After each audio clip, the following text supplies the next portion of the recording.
Hello again, welcome back to my channel and the April edition of the light paper, A Truth Paper.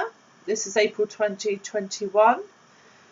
This is episode 7 of this series. And we are on page 8, I think, no, page 6 of the paper. The article I'm reading today is entitled A Psychologist's Perspective on the Regime, written by Dr. Harriet Garrod. I have been accused of hating the NHS and given doctors a bad name, and have been called anti-establishment and anti-authoritarian. My younger punk rocker student self would have relished such compliments, but now I am seen as a pariah of humanity for daring to ask questions that I feel any decent, intelligent person might ask when living under an increasingly fascist regime, where the right to protect has just been criminalised and social media posts are censored.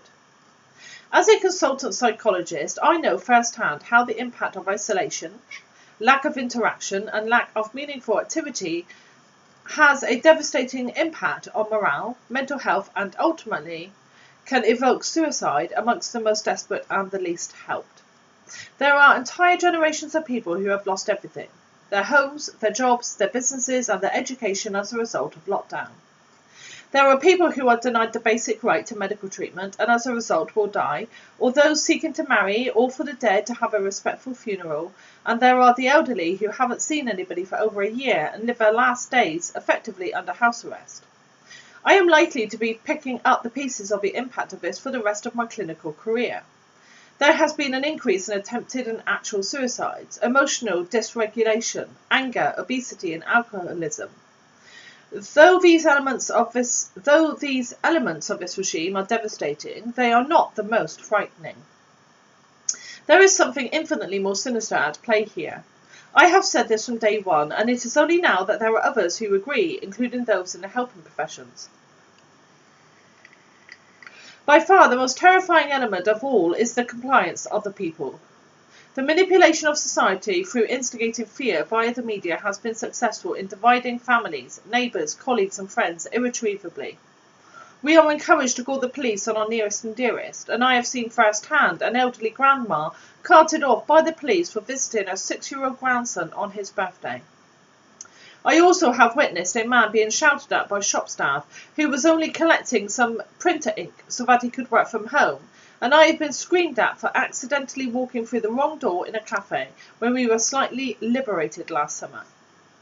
It is this display of sudden, secret police level authority of shop staff and the encouragement of people telling on each other, ultimately turning against anyone who dares to not follow orders, that causes me the most psychological disturbance, not only as a practitioner but ultimately as an ordinary human being.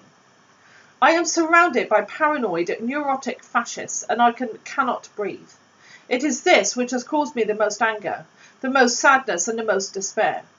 People I considered my friends pre-COVID are now enemies who have spoken to me like I am a stupid, ungrateful child, and it is unlikely those friendships will ever be repaired.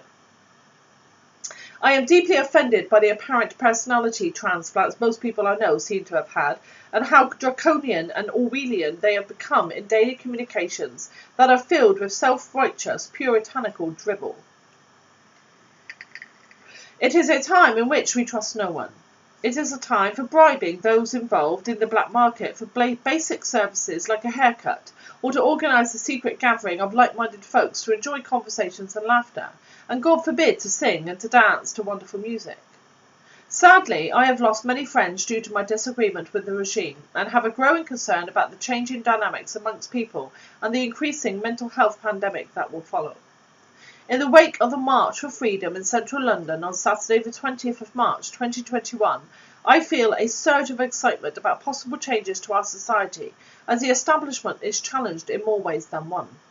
I am looking forward to joining hands with people who are passionate about our freedoms and to also pay tribute to all those who have lost their lives as a result of lockdown. Okay, thank you for listening. Please like, share, subscribe and take care, and I'll see you next time. Bye-bye.